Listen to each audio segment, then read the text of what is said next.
বাসমতি চাল দিয়ে বিরিয়ানি রান্না করব। আজকে চলুন কিভাবে আমি বাসমতি চাল দিয়ে বিরিয়ানি রান্না করি সেটাই আজকে আপনাদের সাথে শেয়ার করব। তো প্রথমে বাসমতি চালটাকে খুব পরিষ্কার করে সুন্দর করে ধুয়ে নিতে হবে, আর ধোয়ার পরে পানি দিয়ে ভিজিয়ে রাখতে হবে 1 ঘন্টা।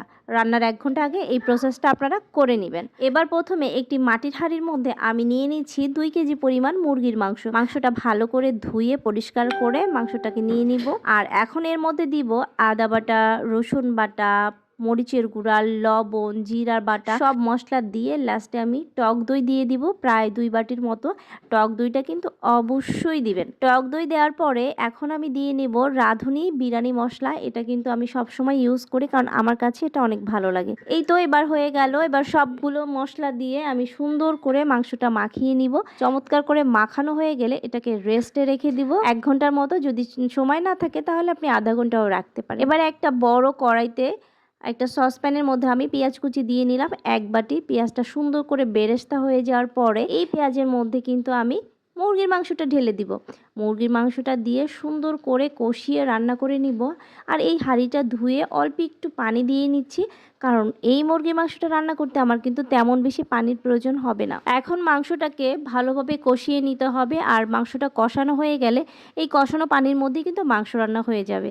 আর এদিকে আমি একটা হাঁড়িতে কিন্তু অনেকটা পানি ফুটতে দিয়েছি। পানিটা যখন গরম হয়ে একদম ফুটেছিল তখন তার মধ্যে বাসমতি চালটা আমি দিয়ে নিলাম।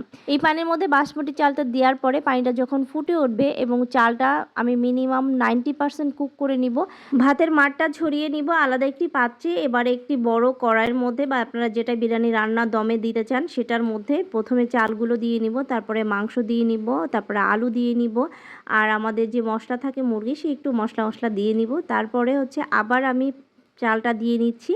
তারপরে এই যে দেখুন সুন্দর করে মাংসগুলো ছড়িয়ে দিব। মাংসগুলো দেওয়ার পরে আলুগুলোও ছড়িয়ে দিব। আলুগুলো কিন্তু আমি তেলে ফ্রাই করে নিয়েছি, আপনারা এরকম ফ্রাই করে নেবেন। এর মধ্যে আমি কিছুটা ঘি দিয়ে নিচ্ছি, কারণ ঘি দিলে অনেক বেশি ফ্লেভারটা সুন্দর আসে এবং খেতেও অনেক মজা লাগে খাবারটা। তো এর উপরে আমি আবার কিন্তু পোলাওয়ের চাল দিয়ে সুন্দর করে ঢেকে দিব। তো এইভাবে পার্ট করে 2টা পার্ট করে নিয়েছি আমি। আপনারা যদি বেশি হয়, হাঁড়ি বড় হয় তাহলে 2 পার্ট না করলে 1 পার্ট করলেও চলবে, আর ছোট হাঁড়ি হলে 2 পার্ট বা 3 পার্ট আপনি করে দিতে পারেন। তো সবার উপরে আবারও কিছু বাসমতি চাল সুন্দর করে ছড়িয়ে নিলাম। আপনারা কিন্তু এভাবে বাসায় ট্রাই করতে পারেন, অসাধারণ রান্না হবে। আমার পেজে ভিডিও আছে, সেগুলো দেখবেন, কত সুন্দর রান্না হয়। এর উপরে এবার দিব হচ্ছে গিয়ে জাফরান। আমি দুধের মধ্যে জর্দার রঙটা মিশিয়ে নিয়েছিলাম, আপনারা চাইলে জাফরান ইউজ করতে পারেন।